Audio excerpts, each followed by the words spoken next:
4, 3, 3. Numbers on a screen, and half the people watching football have no idea what they actually mean. Those numbers aren't just positions. They're 100 years of war, rule changes, and one manager's obsession.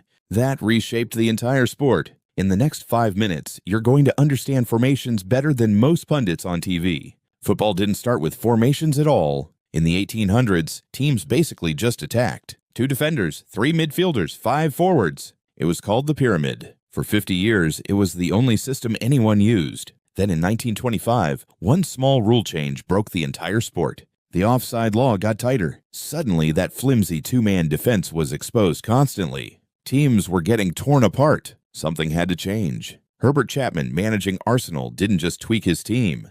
He invented a brand new position from scratch, the center back. He pulled a midfielder deep to stop the bleeding. The shape that came out looked like a giant W and M on paper. It worked so well, almost every club in England copied it within a decade. One man's solution became the entire sport's blueprint. In the 1970s, the Netherlands played a beautiful, flowing system where players swapped positions constantly.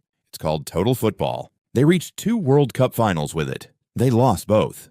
But that losing system is still shaping the best teams on earth right now. Because the philosophy mattered more than the trophy. On the complete opposite end, Italian coaches built something called catenaccio.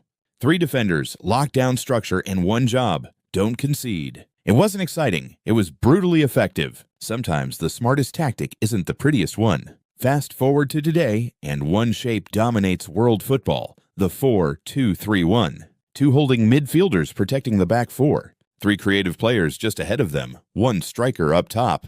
It only really became popular around 2010. That means one of the most common formations in the sport right now is barely older than the smartphone in your pocket. But here's the twist that changes everything you just learned. The best teams today barely stick to one shape at all. A team might start as a 4-3-3 on paper.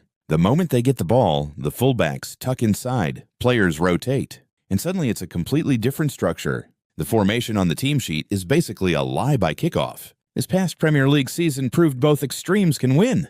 One title-winning team barely changed their base shape all year, total consistency. Their biggest rival did the opposite, shifting formation constantly, sometimes within the same match.